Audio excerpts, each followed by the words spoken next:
ये हो गई है ख़राब सील। ये हाई प्रेशर मशीन है, 250 बार प्रेशर है इसका, कार्चर वालों की है। और ये इसकी सील इस पिस्टन से डैमेज हो गई है, इस पिस्टन, और इसने साथ पिस्टन भी डैमेज कर दिया है। ये इसकी सही वाली सील है।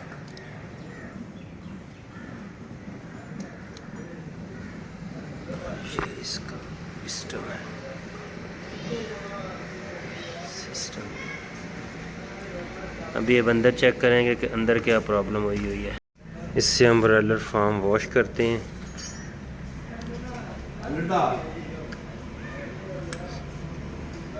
ये 3 पिस्टन वाली मशीन है, बहुत अच्छा सिस्टम है इसका।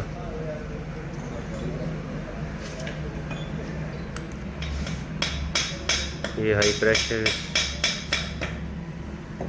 सील्स हैं, और ये इसके साथ नीचे लो प्रेशर मशीन सील्स लगी हुई है।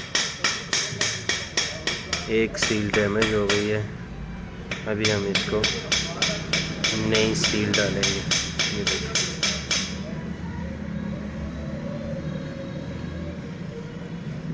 बिल्कुल ख़त्म हो गई है। बाकी ये सही है,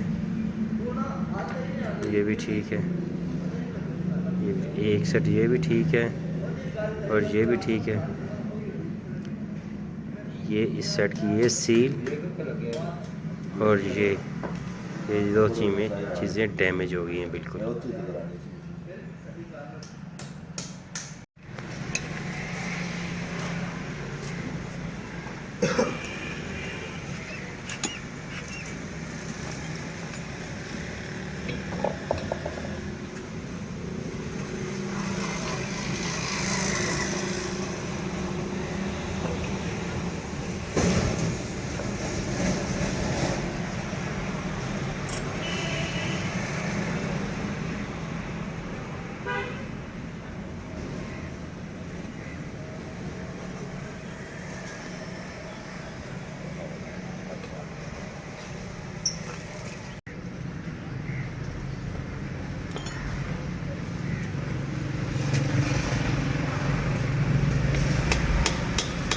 जी व्यूअर, जैसे आपके देख रहे हैं, ये जो इसके अंदर निकल रहा है ये मोबिल ऑयल है। मोबिल ऑयल पानी जो है इस वजह से इस कलर का है कि मोबिल ऑयल जो वेपर सील है वो डैमेज हुई हुई है। ये जो आगे नज़र फ्रंट पे आ रहे हैं ब्लैक कलर के, ये पिस्टन है, और ये ऑयल जो है वाइट कलर का। इसका मतलब है कि इसके अंदर पानी और ऑयल मिक्स हो गया है। अभी जो आगे पिस्टन है ये तो हमने चेक कर ली हैं। इन दो जो हमारी प्रेशर सील्स हैं वो डैमेज हैं, किसी वजह से डैमेज हो गई हैं। हो सकता है प्रॉपर फ़िल्टर ना लगा हो, रेत वगैरह आ गई हो, या इस तरह की कोई चीज़ आने की वजह से जो है ना ये सील डैमेज होती हैं। लेकिन इसके साथ साथ ये पीछे भी जो है ना ख़राबी पैदा हुई हुई है कि ऑयल के अंदर जो है ना पानी मिक्स हुआ है, जिसकी वजह से ऑयल का कलर चेंज हो गया। और ये वेपर सील का इशू है कि वेपर सील जो है ना वो इसकी ख़राब हो गई है। अब हम अंदर इसको खोलेंगे और जो जहाँ पे ऑयल इसका मोबिल ऑयल यूज़ होता है वो वहाँ पे चेक करेंगे कि इसको क्या इशू हुआ है, वेपर सील के अलावा क्या इशू है, क्योंकि ये आवाज़ भी करती, हो सकता है ये फ्रंट वाला इसका जो बेरिंग है वो भी डैमेज हो। तो हम इसको भी चेक करेंगे। ये देखें, अब हम इसको, ये ट्रैक्ट नहीं निकलता, इसको हम दोबारा से वही मोटे वाले नट लगाएंगे और इसको टाइट करेंगे, और इसके ब्रेक वाले जो स्क्रू हैं वो तब खुलेंगे। इससे पकड़ बन जाती है, पकड़ बनने के बाद फिर दोबारा हम उसको खोलेंगे, फिर इसको हम ऐसे ही खोल देंगे। ये दो मोटे नट हम इसमें देखें, हमने फिटिंग भी लगाई, सेटिंग लगाई साथ, ताकि हमें थोड़ी सी स्पेस भी मिल जाए। देखें ये छोटे नट खोल रहे हैं, छोटे नट खोलने के बाद फिर हम ये दोबारा मोटे नट वापस खोल रहे हैं। ठीक है, ये इसका प्लंजर।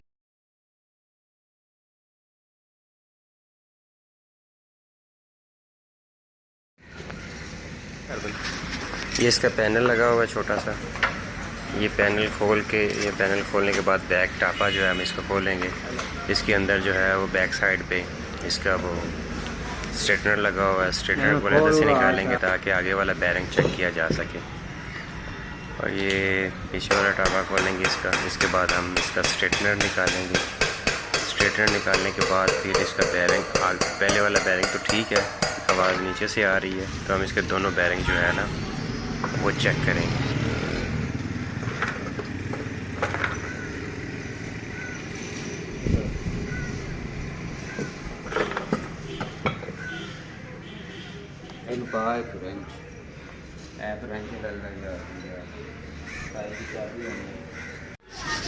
ये इसके प्लंजर भी इसको बोलते हैं, पिस्टन भी बोलते हैं। ये बैक साइड पे स्प्रिंग लगे हुए हैं।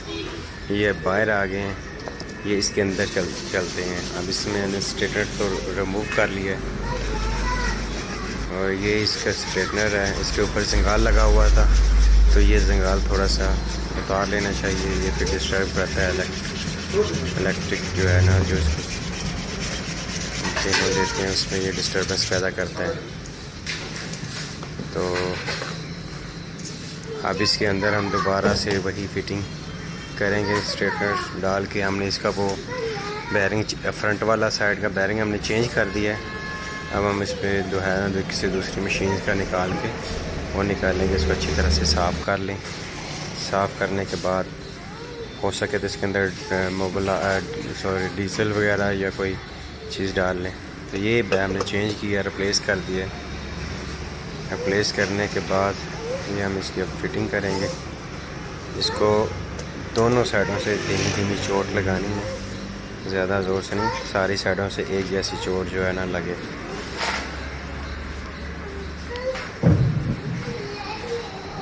तो इस तरह से फिर हम इसको नीचे दबा देना दोनों साइडों को अच्छे तरीके से।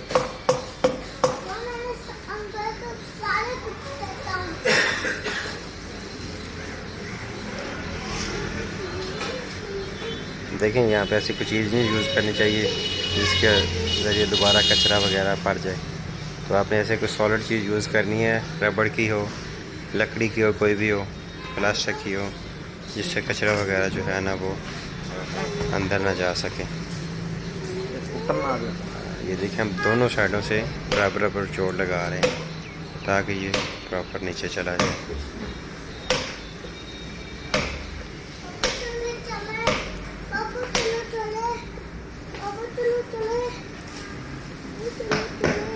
ठीक है, इसको अब हम लगाने के बाद फिर दूसरी साइड को इसी तरह से हम लगाएंगे।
ये फ्रंट वाली साइड पे हल्की लगी होती है, इसके ऊपर ये इसका प्लंजर लगा होता है और बैक साइड पे आप किसी भी रेंच वगैरह से इसको अगर पकड़ते हैं तो फिर ये इसको आप इजीली टाइट कर सकते हैं।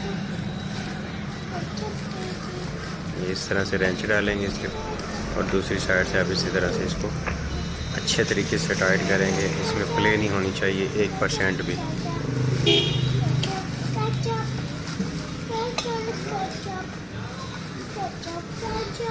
हमारे पास कोई इतने अच्छे इक्विपमेंट नहीं है, लेकिन फिर भी अल्लाह का शुक्र है कि हम किसी भी किस्म का प्लंजर जो है या किसी भी किस्म का प्रेशर पंप जो है ना, अपनी सिर्फ हैंड से, क्योंकि हमारा वॉशिंग का ख़ुद का सेटअप है तो हम अपनी मशीनें खुद ही रिपेयर करते हैं, तो सिर्फ अपने एंड से ही हम इसको जो है ना जो काम सारा अंजाम दे सकते हैं इजीली।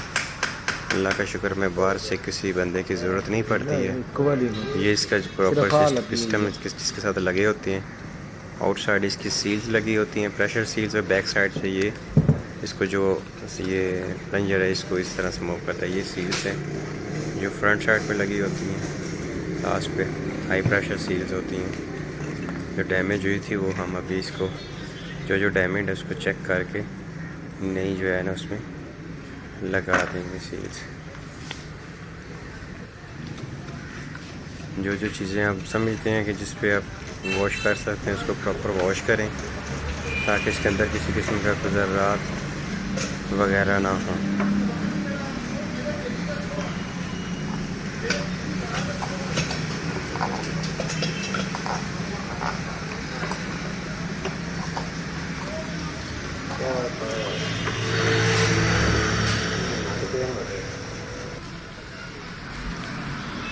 इस नट को भी अच्छी तरह चेक कर लें कि बैक साइड पे जिसकी हल्की ख़राब ना हुई हो, क्योंकि हमारे पास तो ये एक्स्ट्रा सामान पड़ा हुआ है, इसलिए हम इसको और नट भी यूज़ कर सकते हैं।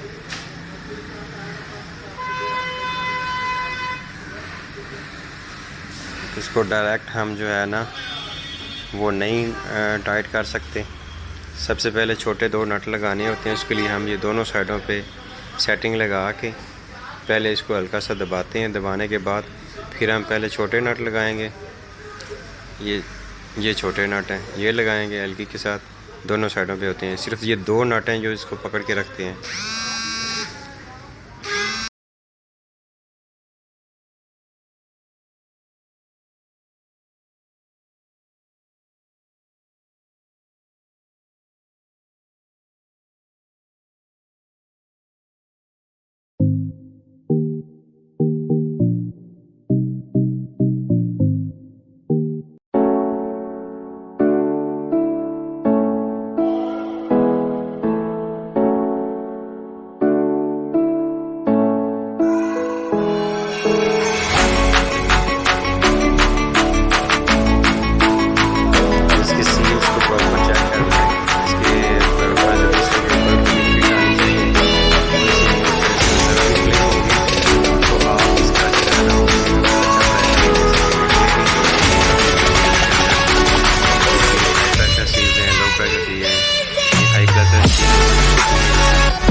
फाइनली हमने इसकी प्रॉब्लम्स डायग्नोज करके उसके अंदर जो सील जो प्रॉब्लम्स थी उसको क्लियर किया। क्लियर करने के बाद अब हम इसकी फ़िटिंग कंप्लीट कर चुके हैं और इसको अभी उठा के हम ये मशीन के अंदर रख देंगे, इसकी बॉडी के अंदर। तो इंशाल्लाह ताला अब इसको फार्म पे जाके हम चेक करेंगे। होपफुली इसमें कोई मसला नहीं होगा क्योंकि हमने ये खुद से फ़िट की है। हम हर चीज़ को चेक करते हुए इसको फ़िट किया है। इंशाल्लाह इसका मसला नहीं होगा। शुक्रिया, थैंक यू वेरी मच।